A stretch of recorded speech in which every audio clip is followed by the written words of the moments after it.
اور ایک رائے یہ ہے کہ ایک وقت میں آ کر جنت بھی ختم ہو جائے گی، روح انسانی جہاں سے صادر ہوئی تھی نہیں لوٹ جائے گی، ذات بات یہ ہے ذرا ٹیڑھی کھیر، یہ صرف صوفیہ کا قول ہے، اگرچہ عقلی ہے منطقی ہے، لیکن یہ کہ میں اب یہ آپ سے عرض کر رہا ہوں کہ میں اس دوسری رائے کا بھی قائل ہوں، میں اس دوسری رائے کا بھی قائل ہوں۔ انا للہ و انا الیہ راجعون، عشرت قطرہ ہے دریا میں فنا ہو جانا۔ اہل سنت کا اجماعی عقیدہ یہ ہے کہ جنت اور دوزخ دونوں ابدی ہیں، ہمیشہ ہمیشہ ہمیشہ ہمیشہ، کوئی اختتام نہیں ہے نہ جنت کا نہ دوزخ کا۔ لیکن امام ابن تیمیہ رحمہ اللہ اور شیخ اکبر جو صوفیاء کے ہیں، شیخ ابن عربی، اگرچہ ان دونوں میں بڑی بودھ ہے بہت سی چیزوں کے اندر، اور امام ابن تیمیہ جو ہے وہ بہت ہی سخت تنقید کرتے ہیں اور سخت الفاظ استعمال کرتے ہیں شیخ ابن عربی کے لیے، محی الدین ابن عربی، لیکن یہ کہ اس معاملے میں ان دونوں کی رائے ایک ہے، اور وہ یہ ہے کہ جنت تو ابدی ہے، دوزخ ابدی نہیں ہے۔ ایک وقت آئے گا، چاہے وہ ارب سال کے بعد آئے، وہ ابد ہمارے اعتبار سے ابدی ہو، ہمارے اعتبار سے انفائنائٹی ہوگا، لیکن یہ کہ ایک وقت آئے گا کہ جہنم ختم ہو جائے گی۔ یہ ان کی رائے ہے، واللہ اعلم۔ یا جنت میں وائی فائی ہوگا، سب کچھ ہوگا بھائی، کسی آدمی کے وہم و گمان میں بھی وہ چیزیں نہیں گزری جو اللہ اسے جنت میں دے گا۔ بھیا سب کی اپنی اپنی چھوٹی چھوٹی خدائیاں ہوں گی، اب اس سے زیادہ کیا چاہیے؟ بھیا سب کی اپنی اپنی چھوٹی چھوٹی خدائیاں ہوں گی، اب اس سے زیادہ کیا چاہیے؟ بھیا سب کی اپنی اپنی چھوٹی چھوٹی خدائیاں ہوں گی، اب اس سے زیادہ کیا چاہیے؟ اپنی خدائی ہوگی نا یہ ہو جائے یہ نہ ہو، اپنی خدائی ہوگی نا یہ ہو جائے یہ نہ ہو، اپنی خدائی ہوگی نا یہ ہو جائے یہ نہ ہو۔ کیا جہنم اور جنت ابدی ہیں مسلمان اور کافر کے لحاظ سے؟ دیکھیں قرآن کا جو اسلوب ہے وہ تو بالکل یہی بتا رہا ہے کہ جنت اور جہنم ابدی ہے۔ اختلاف جو پایا جاتا ہے وہ دوزخ کے کیس میں ہے، اور وہ بھی قرآن میں نہیں ہے، چند علماء کی رائے ہے۔ اس میں ٹاپ آف لسٹ صوفیوں کے امام جو محی الدین ابن عربی ہیں، اور سلفی اہل حدیث وہابیوں کے امام ابن تیمیہ، حالانکہ دونوں بالکل 180 ڈگری عقیدے رکھتے ہیں۔ ابن تیمیہ تو محی الدین ابن عربی کو مسلمان بھی نہیں سمجھتے، آپس میں ان کے 200 سال کا فرق ہے، محی الدین ابن عربی پہلے ہیں، ابن تیمیہ بعد میں آئے، لیکن اس کے باوجود دونوں کا یہ نظریہ ہے کہ ایک نہ ایک دن جہنم ختم کر دی جائے گی۔ اہل سنت کا اجماعی عقیدہ یہ ہے کہ جنت اور دوزخ دونوں ابدی ہیں، ہمیشہ ہمیشہ ہمیشہ ہمیشہ، کوئی اختتام نہیں ہے نہ جنت کا نہ دوزخ کا۔ لیکن امام ابن تیمیہ رحمہ اللہ اور شیخ اکبر جو صوفیاء کے ہیں، شیخ ابن عربی، اگرچہ ان دونوں میں بڑی بودھ ہے بہت سی چیزوں کے اندر، اور امام ابن تیمیہ جو ہے وہ بہت ہی سخت تنقید کرتے ہیں اور سخت الفاظ استعمال کرتے ہیں شیخ ابن عربی کے لیے، محی الدین ابن عربی، لیکن یہ کہ اس معاملے میں ان دونوں کی رائے ایک ہے، اور وہ یہ ہے کہ جنت تو ابدی ہے، دوزخ ابدی نہیں ہے۔ ایک وقت آئے گا، چاہے وہ ارب سال کے بعد آئے، وہ ابد ہمارے اعتبار سے ابدی ہو، ہمارے اعتبار سے انفائنائٹی ہوگا، لیکن یہ کہ ایک وقت آئے گا کہ جہنم ختم ہو جائے گی۔ یہ ان کی رائے ہے، واللہ اعلم۔ اور بیسک پرنسپل انہوں نے یہ گھڑا ہے کہ جنت کے لیے جب بھی قرآن میں لفظ آیا وہ آیا خالدین فیہا ابدا، کہ جنتی جنت میں رہیں گے ہمیشہ ہمیش، جبکہ جہنم کے لیے آیا ہے خالدین فیہا، جہنمی رہیں گے جہنم میں ہمیشہ۔ وہ کہتے ہیں ابدا کے الفاظ نہیں ہیں، تو وہ بھی میں نے ان کی ڈاکٹرن توڑی تھی کہ قرآن میں موجود ہے خالدین فیہا ابدا، جہنمیوں کے لیے بھی وہ آیات بھی موجود ہیں۔ ماڈرن ایج میں اس مسئلے کو دو بڑے بندوں نے اٹھایا ہے، جس طرح وہاں وہ 180 ڈگری ہے نا، یہاں پہ بھی دو بندے 180 ڈگری ہیں، ہمارے استاد ڈاکٹر اسرار صاحب رحمہ اللہ اور ہمارے استاد جاوید احمد غامدی صاحب حافظہ اللہ تعالی۔ دونوں نظریات میں ایک دوسرے کے بالکل خلاف ہیں، لیکن دونوں اس ماڈرن ایج میں اس مسئلے کو گود لیے ہوئے ہیں کہ جنت تو ہمیشہ کے لیے ہے، لیکن جہنم کبھی نہ کبھی اللہ تعالیٰ ختم کر دے گا کروڑوں اربوں سال کے بعد۔ اور دلیل وہ بزرگوں سے لیتے ہیں یا قرآن کی اس آیت سے لیتے ہیں کہ اللہ تعالیٰ نے فرمایا کہ جنتی جنت میں رہیں گے ہمیشہ ہمیش جب تک زمین و آسمان قائم ہے۔ یہ محاورتاً ایک بات ہو رہی ہوتی ہے قرآن میں، مگر تیرا رب چاہے جو بھی معاملہ فرمائے، وہ کہتے ہیں اس میں جو آیا، اور لیکن ساتھ آیا کہ تیرے رب کی عطا جو ہے وہ غیر محدود ہے۔ اس کا مطلب ہے جنت کے لیے آیا کہ اللہ تعالیٰ کبھی یہ نہیں چاہے گا کہ جنت ختم کر دی جائے۔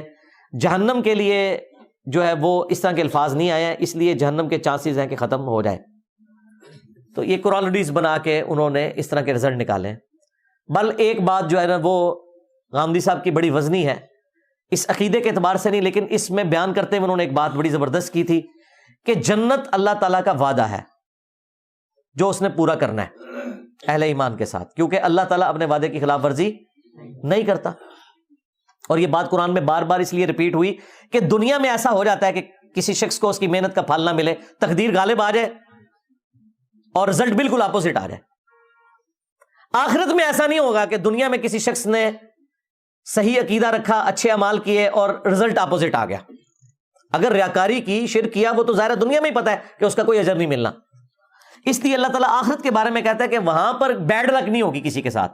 دنیا میں بیڈ لک ہو سکتی ہے کیونکہ دنیا میں اللہ تعالیٰ نے قانون ابتلا رکھا ہوا ہے، یعنی آزمائش کے ساتھ جوڑا ہے. کسی کو دے کے اللہ آزماتا ہے، کسی سے لے کے. آخرت میں ایسا نہیں کرے گا کہ ہاں تو بڑا اچھا تھا دنیا میں بڑا خوش ہوں لیکن جہنم میں تجھے پھینکتا ہوں. ایسا نہیں ہوگا. دنیا میں ہو سکتا ہے کہ ہاں بڑی تم نے اچھی محنت کی، تم ڈیزرو تھے، لیکن تم پہ میں امتحان ڈالوں گا کہ اس دفعہ تمہارے ساتھ یہ ہو جائے گا، این پیپروں میں بیمار ہو جاؤ گے، ایکسیڈنٹ ہو جائے گا، پیپر رہ جائیں گے. یہ آزمائش ہوگی.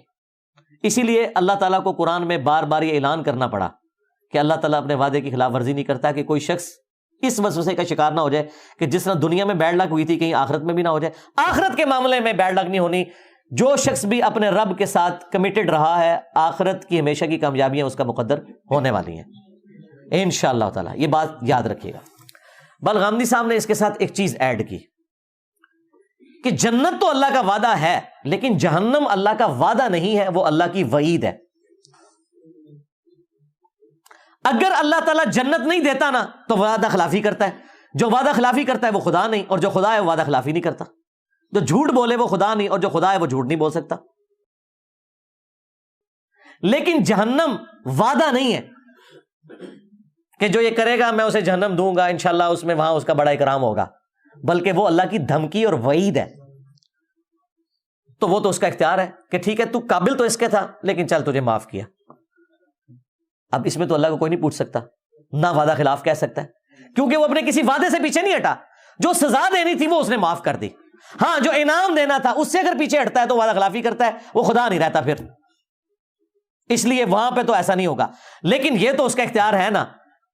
ہم تو یہ کہیں گے کہ اس کا تو یہ بھی اختیار ہے کہ وہ کسی کے لیے جنت یا جہنم کا فیصلہ کرے، لیکن اس میں اگر ہم اس لیول پہ آگے چلے گئے تو پھر اس میں عقیدہ کفر بھی شامل ہو جائے گا. یعنی اگر کوئی شخص یہ کہے کہ اللہ تعالیٰ چاہے تو موسیٰ علیہ السلام کو دوزخ میں اور فرعون کو جنت میں بھیج دے، نعوذ باللہ، تو یہ کلمات کفر ہے. اس کے لیے پتہ کیا بولا جائے گا؟ یہ محال ہے. اس میں یہ سوال بھی نہیں ہوگا کیا یہ اللہ کی قدرت سے باہر ہے. بھئی قدرت کا سوال ہی نہیں ہے. کوئی بھی نٹوریس چیز اللہ کی قدرت میں داخل ہی نہیں ہے. کیا اللہ کوئی ایسا پتھر بنا سکتا ہے جسے خود نہ اٹھا سکے؟ اب اس سوال کا آپ کیا جواب دیں گے؟ اس کا جواب ہے محال ہے. کیونکہ اگر آپ کہتے ہیں نا کہ ہاں وہ ایسا پتھر بنا سکتا ہے جسے خود نہ اٹھا سکے، تو ایک مسئلہ تو آپ نے حل کر دیا کہ اس نے پتھر بنا لیا. تو جو خدا پتھر ہی نہ اٹھا سکے وہ ان اللہ علی کل شیء قدیر کیسے ہوا؟ دوسرا مسئلہ پھنس جائے گا. تو یہ فلسفیانہ سوالات تھے. یہ جب معتزلہ کے زیر اثر خلیفہ مامون الرشید کے دور میں عباسیوں نے فلسفے کی کتابیں عربی میں ٹرانسلیٹ کی نا، اس وقت یہ بحثیں پھر شروع ہوئیں، عقلی بحثیں. تو پھر علم الکلام ایجاد کیا گیا کہ ان باتوں کے جواب آپ نے کیسے دینے ہیں. اس کے لیے دو ٹرمز ڈیوائز ہوئیں، محال اور مقدور. محال وہ چیزیں ہیں جو اللہ تعالیٰ کی قدرت میں داخل نہیں ہیں، اور اس میں قدرت کا نقص نہیں ہے، بلکہ وہ بائی ڈیفینیشن ہی چیزیں غلط ہیں. کیا اللہ اپنے ساتھ کا کوئی اور خدا پیدا کر سکتا ہے؟ اس کا جواب اگر آپ دیں گے ہاں، تو جب ایک اور خدا پیدا ہو گیا تو توحید کی نفی ہو گئی. پھر دوسری بات، جب وہ پیدا ہو گیا تو وہ تو خدا ہوئی نا، وہ تو مخلوق ہے. خدا کی تو ڈیفینیشن ہے لم یلد ولم یولد. خدا تو پیدا نہیں ہوتا، وہ تو ہمیشہ سے ہے. اور اگر آپ کہیں کہ نہیں پیدا کر سکتا تو لوگ کہیں گے آپ نے قدرت کی نفی کر دی کہ اچھا یہ کام تو وہ نہیں کر سکتا. تو اس کا جواب یہ ہے یہ محال ہے، یہ بائی ڈیفینیشن ہی غلط ہے. اس کے اگینسٹ کچھ چیزیں ایسی ہیں جو مقدور ہیں، اگرچہ وہ اللہ نے کی نہیں ہوئی لیکن قدرت میں داخل ہیں.